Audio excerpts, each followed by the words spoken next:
Thanks for tuning in to this week's edition of the Brett and Matt Show. As always, he's Brett, I'm Matt, and this week we're going to get to talk about the NBA Finals. So it's finally here. They tip off is tomorrow night, and we're both pretty excited. So we get a rematch to last year's Finals. Right? What are your opening thoughts, Brett? I think based on what happened in last year's finals, it's pretty fitting that these two teams are meeting again. I feel like a lot of fans, I can't obviously speak for everyone, but I know that, um, you know, this is a matchup I was looking forward to because the teams are so well evenly matched.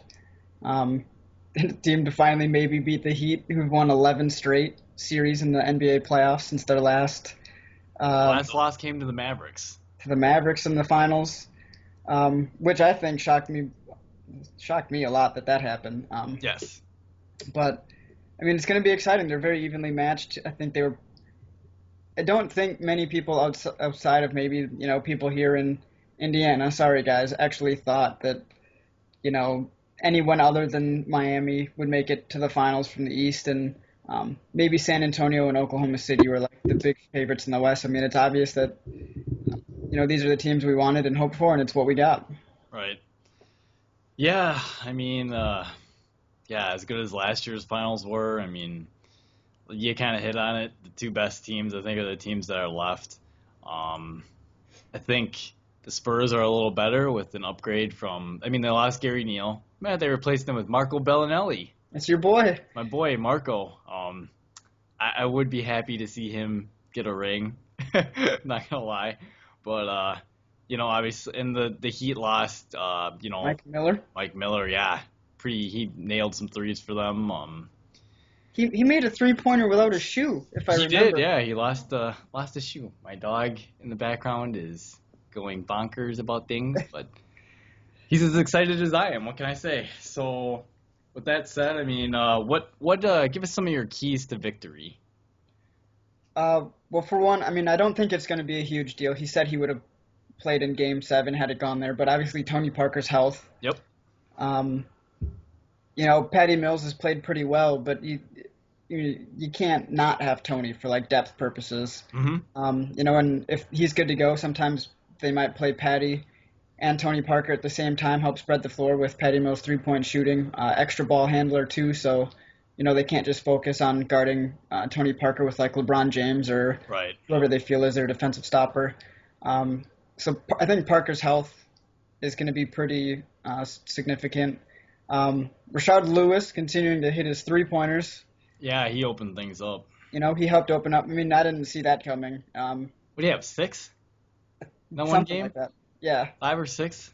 And I think most of them were like in the second half or fourth quarter or whatever it was. And obviously Ray Allen did that too to the Pacers. So, but if Lewis gets cold or if, the Spurs don't feel like they have to guard him for whatever reason, the only guy that can really space the floor consistently for Miami would be Ray Allen.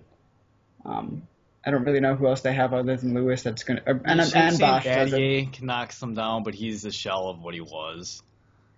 Chris Bosh does, Bosh has gotten much better.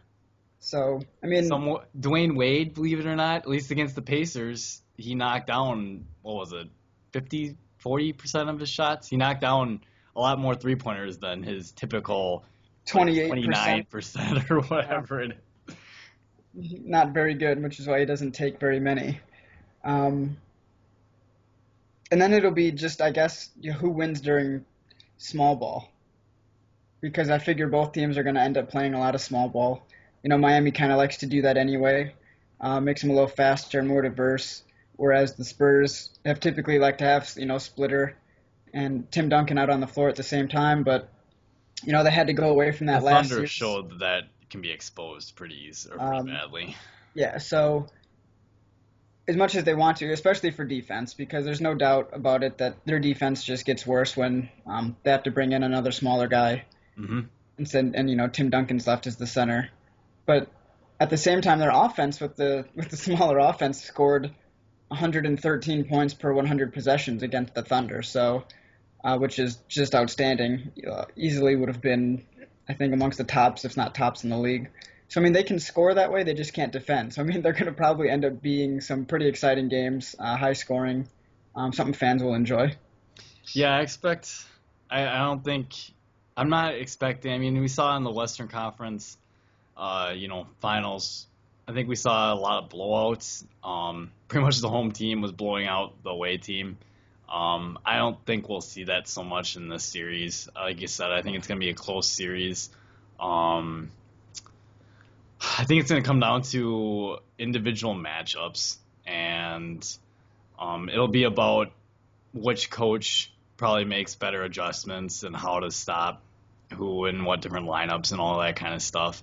Um, I know last year the Heat did a lot of pick and roll with James and Bosch, and it was giving the Spurs some problems last year. So it'll be interesting to see if they do that, because when they would switch, then all of a sudden James has, someone like Tim Duncan on him, and Bosch is quick enough he can, pass it to him and he can go for a layup, and then they start bringing extra help on to help on Bosch, then he can kick it to like Ray Allen or someone else for an open look jump shot. So it'll be interesting. I think where the Thunder really hurt themselves is they took a lot of quick shots rather than work the ball around, and they like if those quick shots aren't going down, like all of a sudden, the Spurs are gonna rock they're gonna do their offense, and then they're gonna come up. They don't just look for good shots; they pass it around until they can get a great shot off. That's Um, true. Yeah. like I mean, we kind of talked off camera a little bit, but I mean the Spurs are the best passing team in the league, so but at the same point, I mean, the more you pass the ball, the more likely chance there is for a turnover, and Miami just thrives off turnovers. I mean, you talk about Wade and James, and those guys play in the passing lanes as good as anyone in the league, and that's probably going to be another key is which team turns the ball over less. You said it last or off camera as well. Manu in that game 7 had like 8 turnovers by himself. I mean, you can't do that and expect to probably beat the Heat. Yeah, I um, mean, when one guy's doing that, plus missing a free throw, I mean, it was pretty easy to make him the scapegoat for how that series ended up turning out. and Manu's played a lot better. Even if the Spurs don't have Tony Parker at 100%, they have so many good role players. Even if a couple guys have a cold night, they can put in someone else, and chances are that person will be able to knock down shots for them. Um, the interesting thing is, Dwayne Wade's played a lot better in these playoffs, and to tell you the truth, if like the Heat essentially rested him for 30 games, I mean, all the other series you could almost look at as, if this is the time to unleash him. If he's got anything left, it's time to give it. So been playing pretty well. I expect him to keep playing well, which is interesting because last year, I'm pretty sure if I remember reading right, I think James or the Heat actually played better when they weren't on the court together. When Yeah, Wade was that's on the true. bench, the Heat actually outscored the Spurs, I believe, by like 57 points or something like that. Yeah. Um, But when he was out on the floor, I think they got outscored by like 80 something. yeah, I mean, it wasn't very good when he was out there. So, no, they couldn't. It just last year, especially because he was hot. Like I think Wade said himself that when he's not 100% healthy is when his jump shot isn't falling as much. I mean, you can't get as much lift off the ground and all that good stuff, and have proper mechanics and all that kind of stuff. So, I don't know. I mean, he's been hitting his mid-range shot, so we'll see what happens and if he can keep doing it. Obviously, um, the Spurs will obviously hopefully have a way to keep Ray Allen in check. He's not the best defensively, so that should help. But I don't know. The Spurs just do a good job too of playing overall team defense. I mean, they're not like last year. I mean, which I guess brings me a question now. It's like last year in Game 7, they really, really sagged off LeBron. Do you mhm. expect them to do that again? I think you have to. Because what they were doing last time, I was reading Zach Lowe wrote a really good article on Grantland.com. What they were doing last time is they would do this thing called, he was calling it like a shell defense. And so when LeBron would drive, everyone is just staring at him and like is collapsing to the paint. essentially to, if he's gonna get to the rim, he's gonna send, at least 2 guys he has to go through. So I mean, in Game 7 they were sagging off him big time, and he was able to knock down those shots that before in his career he wasn't able to. But you were saying you expect them probably to do that again. I think you have to, because if you chase him over the pick and roll, unless the guy that the screener's defender is quick laterally, he's not going to be able to keep up with James, and James is just going to take that to the hoop every time. Mm-hmm. So they're going to have to, on screens, probably go underneath, make sure he can't get to the hoop as easily. And if he's going to try to, go for some jump shots, maybe get a hand up in his face, those are, I think some of the harder shots to make, is a contested mid-range shot. And you can't let him get a pick and roll and just drive, and you can't let the pick guy either do like a fade for his own mid-range shot or roll to the hoop either. So right, you kind of have to, I think. Yeah, that's definitely a fair point. So let's see what else. Well, so we know about LeBron James and Tim Duncan, obviously. Who do you see this impacting their legacy more, James or a guy like Tim? Like, what's more important, do you or weighs heavier, I guess? Do you think Tim Duncan getting another championship, or the Heat three-peating, which is something we haven't seen since Kobe and Shaq's Lakers? They were the last team to do it, right? Were they? I think they were, right? They had to be. LA Lakers titles. I don't know if they were, man. Who was it then? Yeah. Oh, it was them. 2000, 2001, 2002. Okay. I was gonna say, I'm not losing my mind, am I? I couldn't remember what year it was that they lost to Detroit, which was also very surprising. I think because of the expectations on the individual for LeBron James, and what people expect out of his career, that it's more important to him. Like, this is still his 5th NBA Finals appearance. I think he's 29. I think he's 29. 28 or 29. And he's 2-2 in it, and to get a 3-peat. I think it affects him more. Like Tim Duncan, I believe. Well, a lot of people love him, and they say that he's like maybe the top power forward and a top 10 player or something of all time. Like, when you think about it, like, I just don't feel like he gets like mentioned a whole lot until like postseason play as being that sort of player. And if he wins another title, it'll be another title, and then people will kind of like forget about it. It seems weird to say that because there's no reason for anyone to forget Tim Duncan, but just because of like the career expectations of LeBron, and you don't really know what's going to happen, with this team after this year, that he might need to get this title now, before he either shifts teams or stays in Miami. But you're going to keep having like a declined Dwayne Wade, and you don't really know what else is going to happen there. So it's true. Yeah, I think just because three-peats happen so rarely, I think that will have a bigger lasting impact on LeBron's career versus Duncan getting just another championship. I mean, in all likelihood, I would think. I mean, Tony Parker seems to think that Tim Duncan's coming back regardless, if they win or lose this. I honestly think if they win it, I bet he would strongly consider retiring. I don't know though. I think the Heat three-peating's more of a legacy changer.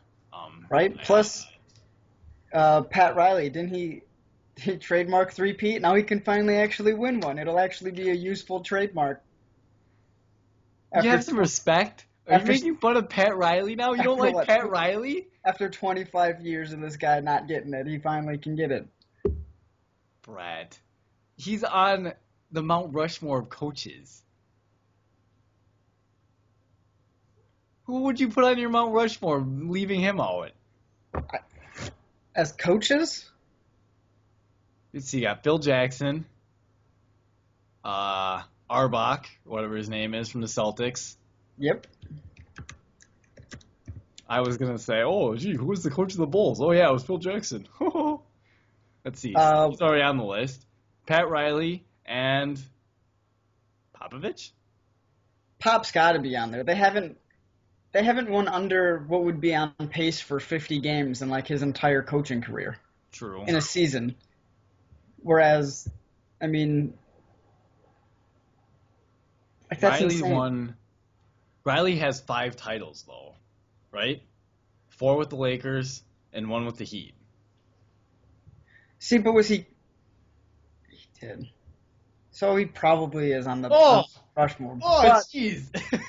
But he still hasn't three-peated. So, he And could. he's got 2 as an exec. That doesn't count. What? But I mean, I guess other guys that you might be able to at least put up there for consideration would be Larry Brown's a dick. I'm not gonna put him on the list. Well, why don't you like Larry Brown? What do you do? He rubs me the wrong way. There's probably nothing wrong with him. I just don't like him that much.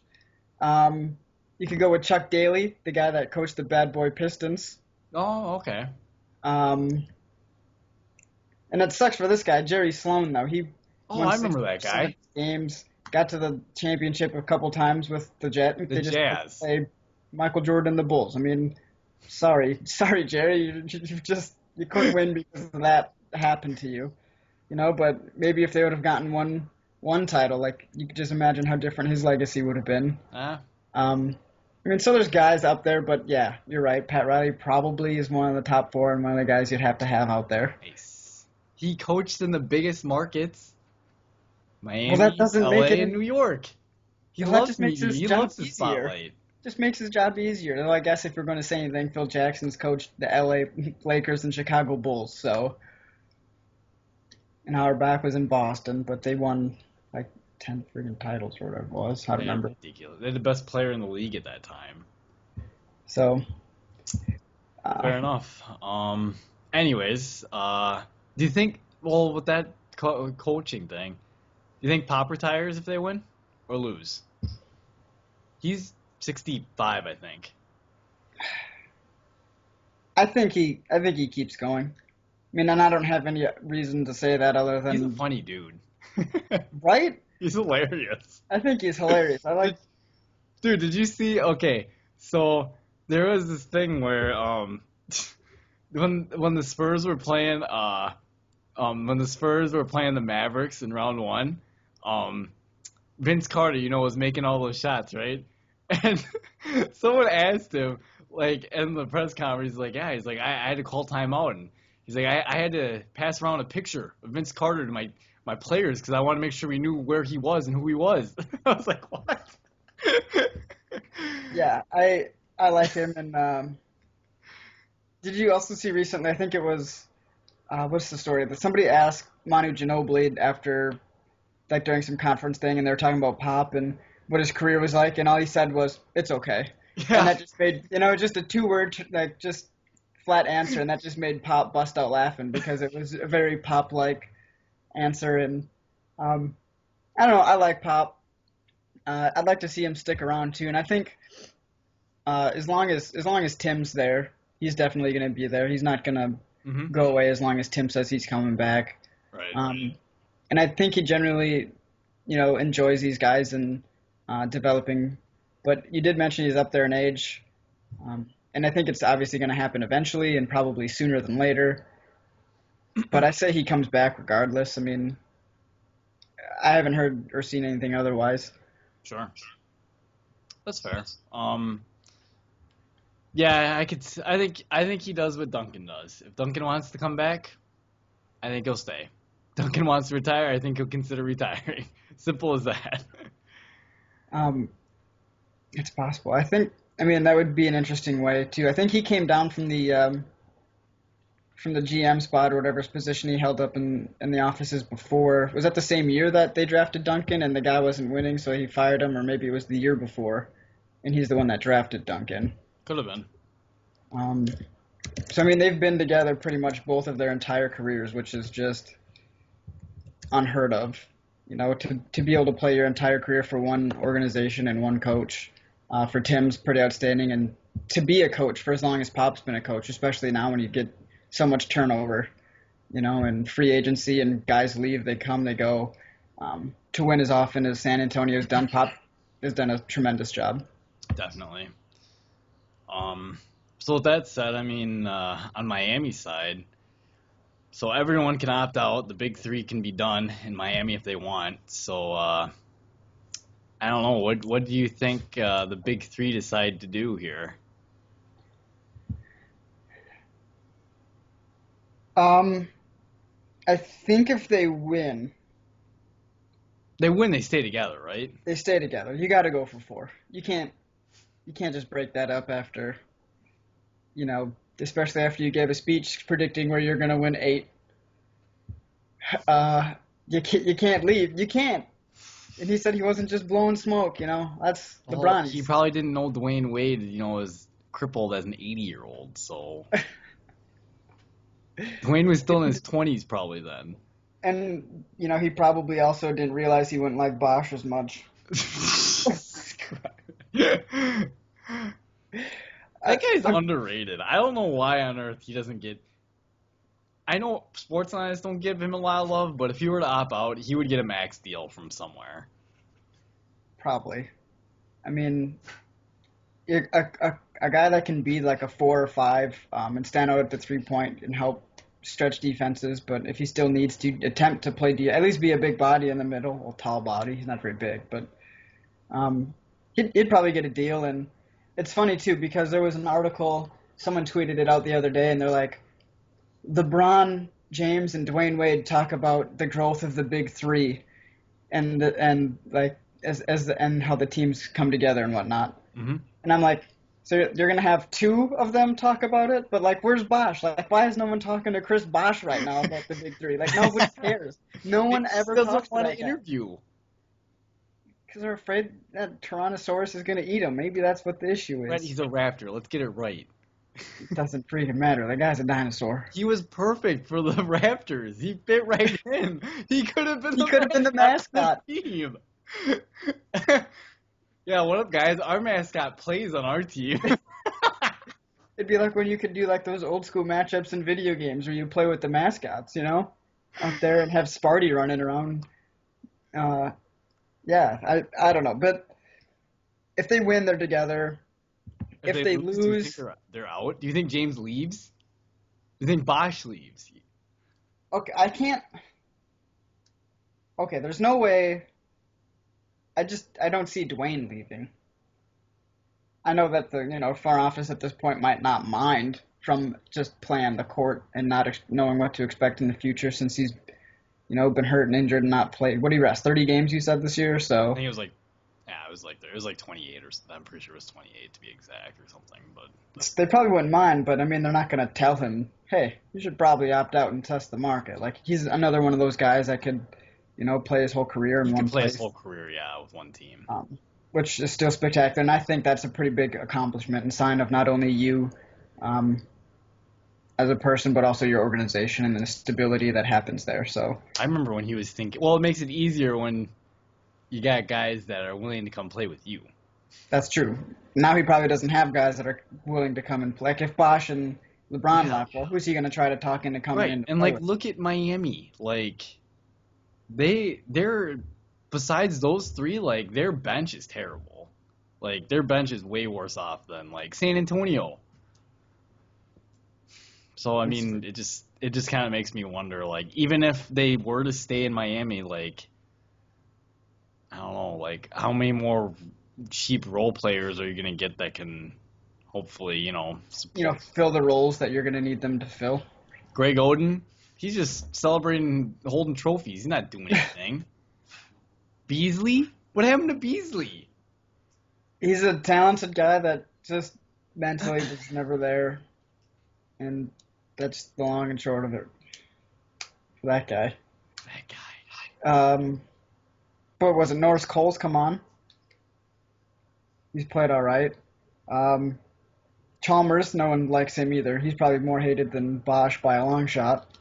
But people on the team and around the team, as far as fans go. Right.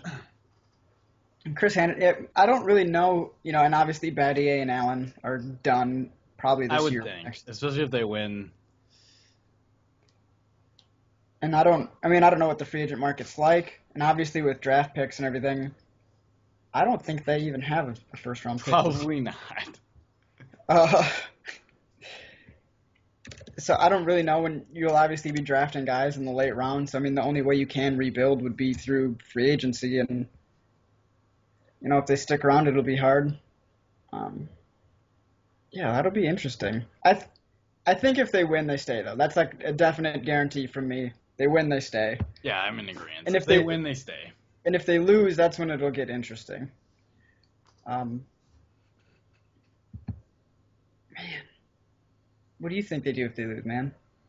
If they lose, I think You think it's blown up? They're gone? Bosch is at least. If they Probably lose, I somewhere just where can't he can. imagine. And then I don't know, like LeBron. Like I know he's buddies with Wade. Maybe LeBron will go play at the Clippers. They got money for that, They'll make money for that. right? Their new owners. The best player in the world wants to play for your team. You make money for it. But why the Clippers? Why not? I would have Because said the Lakers, but him never. and Chris Paul are buddies. Pretty sure Chris Paul's his son's godfather, actually. Him and Chris Paul are buddies. Who else? I know he has a lot of respect for Doc Rivers. Your boy, your coach, Doc Rivers. Doc's a good guy. Let's see. Yeah, another big market. See, Yeah. but I mean, I don't think Bosch is going to be one of those guys that's going to want to leave. I mean, obviously He actually already said he doesn't want. He doesn't really want to. That's what he said so far. and he's obviously going to say that while they're still playing and in the season and True. things are going well. But he's not a guy, especially because the role he's had to take. I think it's kind of ingrained in, like, I don't see him becoming and, like, stepping back up and being the guy like he was in Toronto, where he had that MVP run for a little bit. He even had an app for phones when he was in Toronto. I don't see him being that guy, and he's going to have to go somewhere where there's obviously at least another superstar on the team. Right, to be successful. But you don't think a team like the Lakers will try and lure him?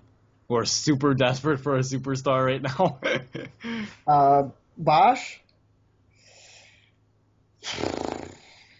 I see exactly what you mean. I'm just asking, like, if a team that doesn't, like, But if you're him, would you want to go play with Kobe?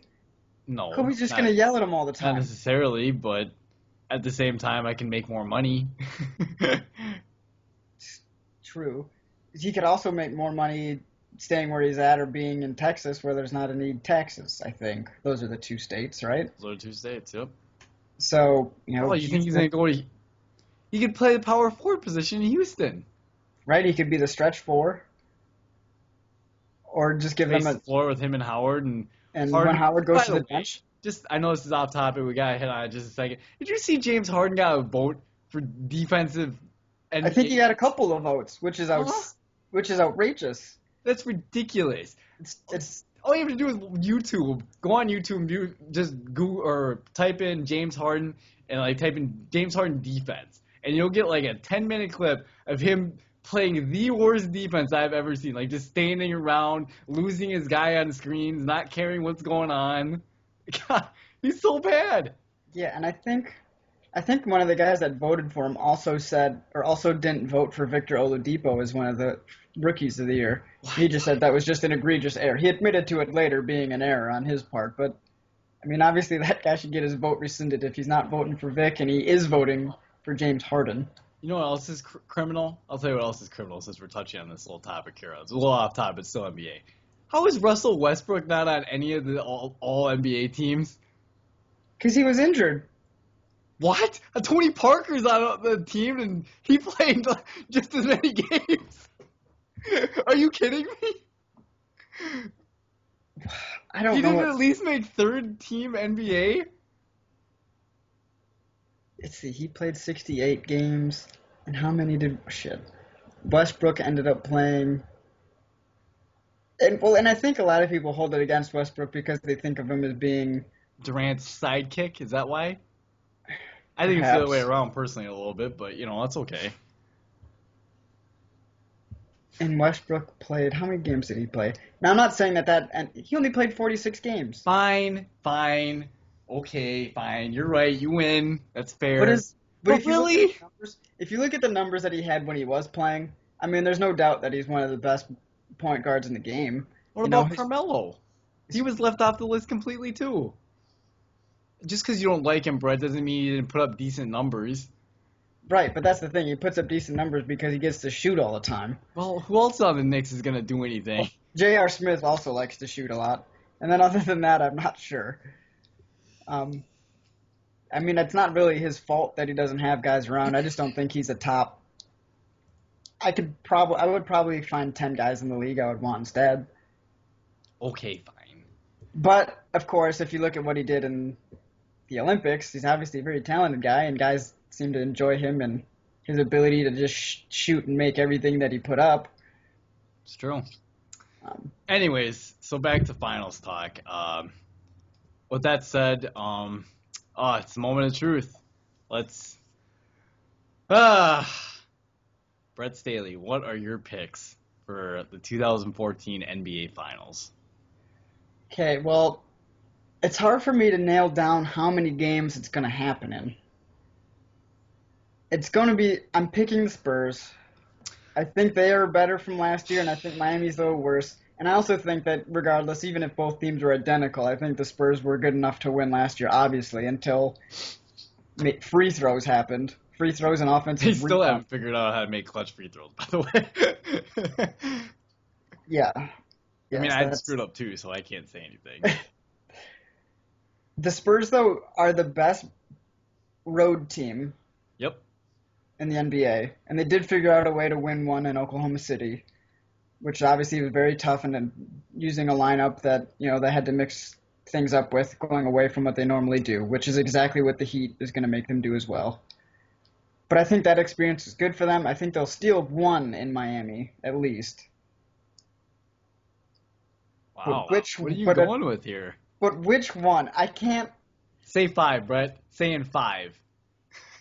You're thinking about it. I am thinking about that. What's Like, if holding you back? Well, because Miami, you said yourself, Miami's worse than they were last year. it's true. Okay, but you look at it also, and Miami was the best road team in the East. So I mean, there's a very good chance they could steal one. I mean, I know it's the Talking East. about the East. It's the East. I know. I'm gonna say 6. I'm gonna say it's gonna go 2-2 through the first 4, and then the Spurs close it out over the last 2 with a win at home and then a win on the road. So they win the championship in Miami. Yeah. I think that's right. Yep. All right. Yep. Yeah, because I think we went back to the 2-2-1-1-1. So yes, That's exactly what it is now. it will be in Miami. They win the title in Miami, but I'm not gonna say Game 4 in Miami because that would just be absurd. Sweep. All right. I am gonna say. I'm gonna do it. I'm gonna pick. I'm gonna say the Miami Heat win. Hmm. And I know I tweeted out in 7 games. I'm gonna say the Heat win in 6. They're gonna win at home, celebrate home. with their fans.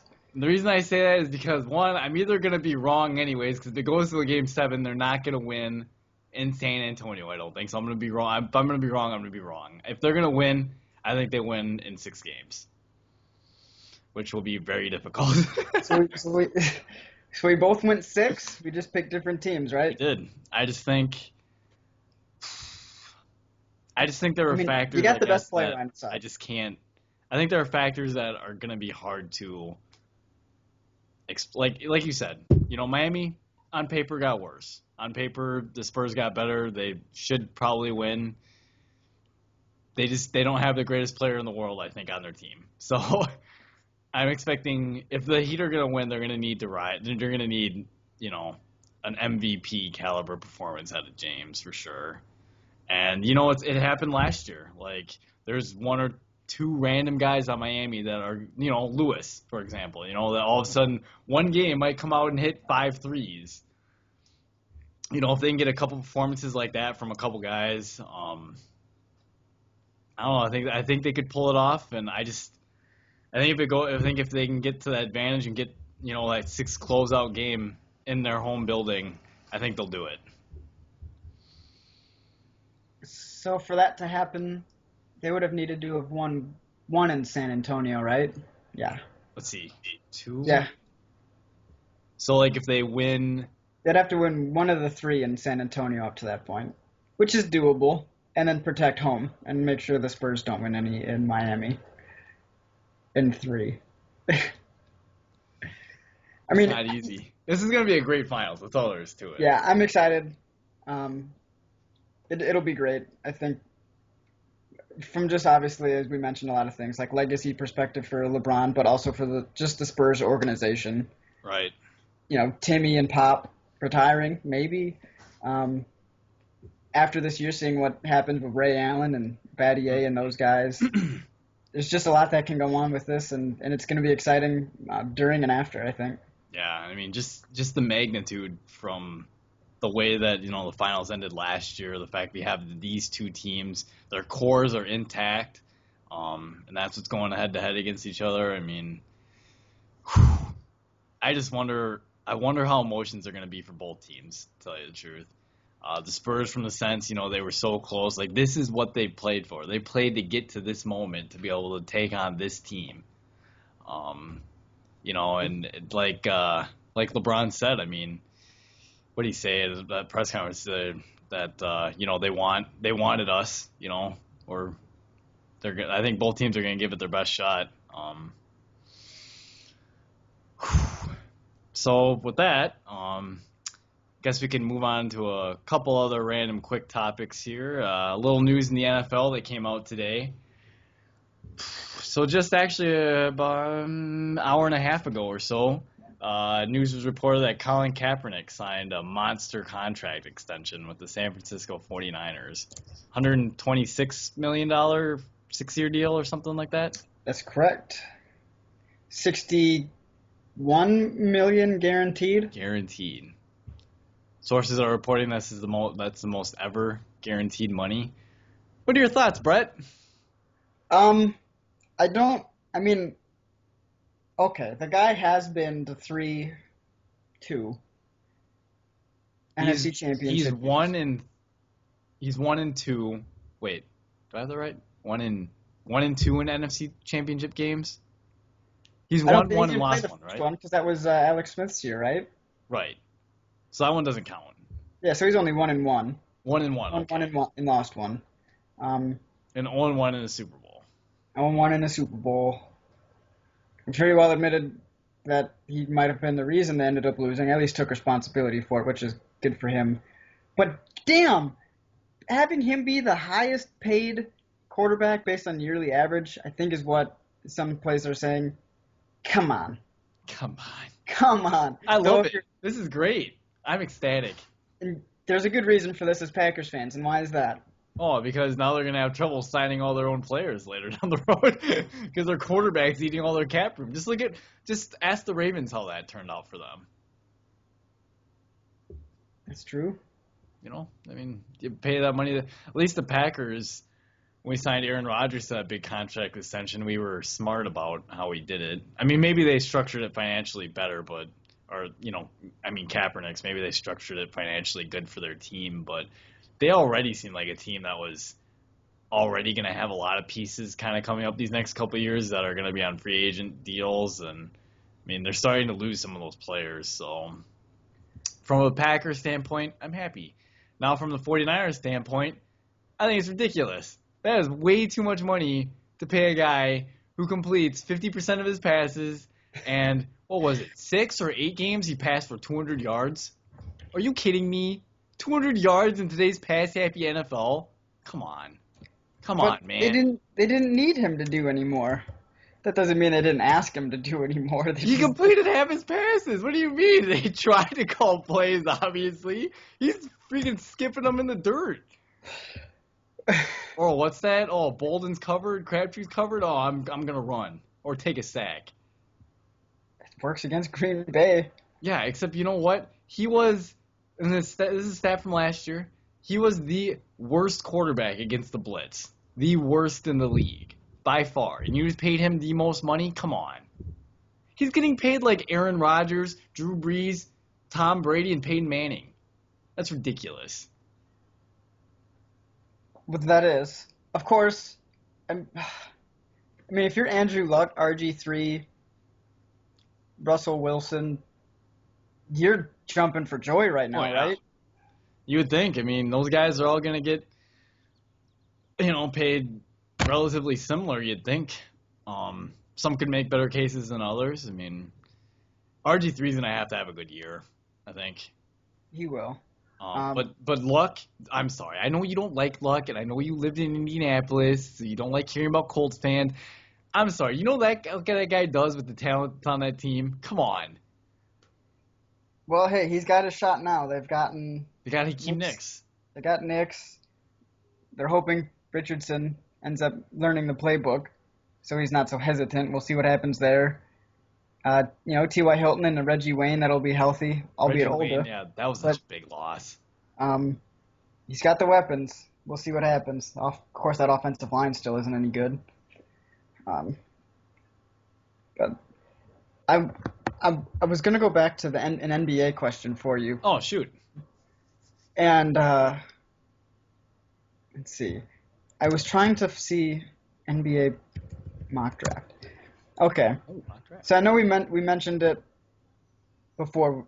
The Bucks just trading their pick for shits and giggles, Yes. right? Okay, so how about this? And it makes sense from there was a website that they broke down the value of each pick, Like they do in the kind NFL. of like the NFL. They used Okay. like estimated wins added or something, or there was some sort of stat that they ended up using to determine their value. And if you want to trade the number 2 pick and then the first pick in the second round, I think it was to was it the Jazz at 5 and nope, it was the Magic at 4 and 12. Okay. So you'd be dropping out. You wouldn't be getting Embiid, Parker, or Wiggins at 4. Get But Exum. but you could get Exum, you could get Julius Randle, or Noah Aaron Vonleh. Gordon. Noah Vonleh's been skyrocketing up boards. I mean, I know they have him listed at center. Let's face it, he's not a center. He's a 6'9" power forward. Yep. But measurables have been great. So, I mean, you could get one of those guys at 4. And then at 12, you could get, I don't know, Nick Stauskas, James Young. There's a couple of guys that are international guys. Dario Saric and I'm not even kidding, Joseph Nurkic, probably. So you're asking if I Would trade the you number make- 2 pick. Yeah. Would you trade essentially either whoever you think is there at 2, and then the first pick in the second round, who could actually be someone pretty decent, depending on how the draft falls. I mean, how the Spurs have always managed to get guys that can fit systems, but is that something you consider? Nope. No, you're taking whoever's there at 2. I just thought in my head, I mean, I like Exum a lot, and he is kind of like the great unknown of this year's draft. I mean, no one really. I mean, the guy's a 6'6" point guard that might be a combo guard. People aren't sure necessarily. He's really athletic though. But you're giving up Parker, Embiid, and Wiggins if you do that. I'm thinking you're giving them up. Maybe who picks third? The 76ers. Mhm. No. I was gonna say maybe the 76. Oh yeah, no. They took MCW, right? Yeah. Okay. They also got Nerlens Noel on their team. Yeah, they're not gonna take Exum then. Exum's not going number 1 to the Cavs.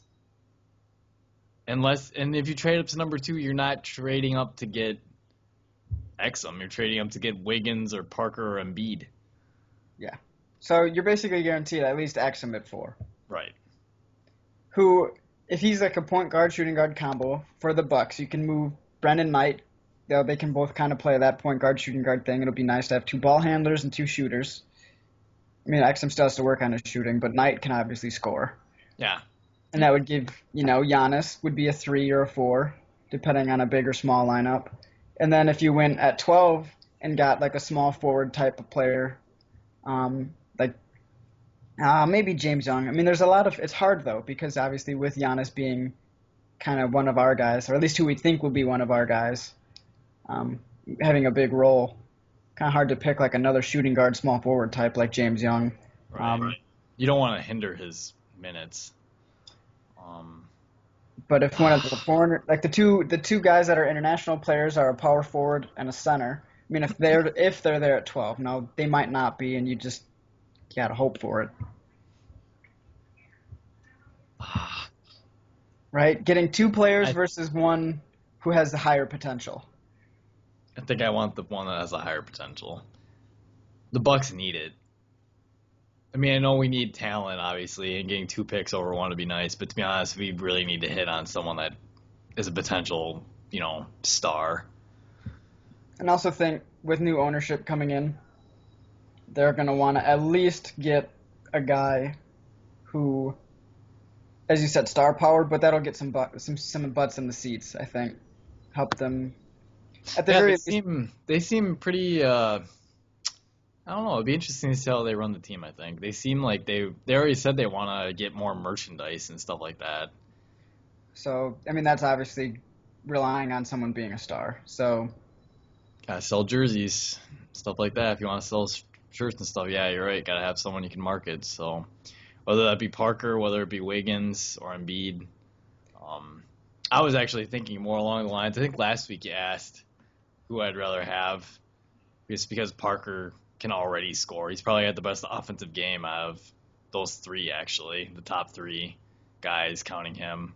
And with the Bucks, they're kind of already set up defensively, so maybe you sacrifice some length at the 3 to be able to score, or 4, I guess, depending on where you want Parker to line up. Yeah. Oh. A lot of teams do play small ball, so I mean It's a new thing nowadays. So I mean, even if he was playing, more of the 4 than the 3, I don't think it would really hurt that much, because there's not a lot of dominant, power forward types that are your traditional 6'10", 6'11", old school type power forwards. Right. Yeah, that's true. So I don't know. That was just something I stumbled across and wanted to discuss with you. I mean, I'd entertain it, only because I'm under the belief that you got to hit on somebody, and the more picks you have, the more chances. Sure. So, I mean, well, I guess technically we did give up a pick in the second round. Don't we have a couple picks in the second round? We have 3. Nice. I heard the Knicks were trying to trade with us to get a second round pick. Really? Us and the 76ers, I think. The Knicks are trying to... They don't have any picks. Yeah, what would they trade? Money. Not taking J.R. Smith, and I'm not taking their money. I want some players. I think it was like Felton and money. No, just no. Please, dear God, no, Milwaukee, don't do it. For a second round pick? I think so, yeah. Well, they just want a draft pick. See, that would give us another point guard. Nah, I still don't like it. But yeah, anyway, that's all I had on that NBA draft mock stuff right now. Fair enough. Yeah, we'll definitely have to try and hit on that a little bit later. The draft's coming up here in a few weeks, so we'll have to hit on that. But yeah, I think that's about anything else you want to discuss this podcast? I don't believe so. Our next podcast will be next, Tuesday or Wednesday, obviously. Yep. Like normal. Look for something on the website. One of us will probably write something on how the first couple of games went. So make sure to read the blog, keep up on that, to get our input through the first, 2-3 games. Yep. BreadandMattShow.com. Check it out. Yeah, so with that said, thanks for tuning in, and we'll talk to you guys next week.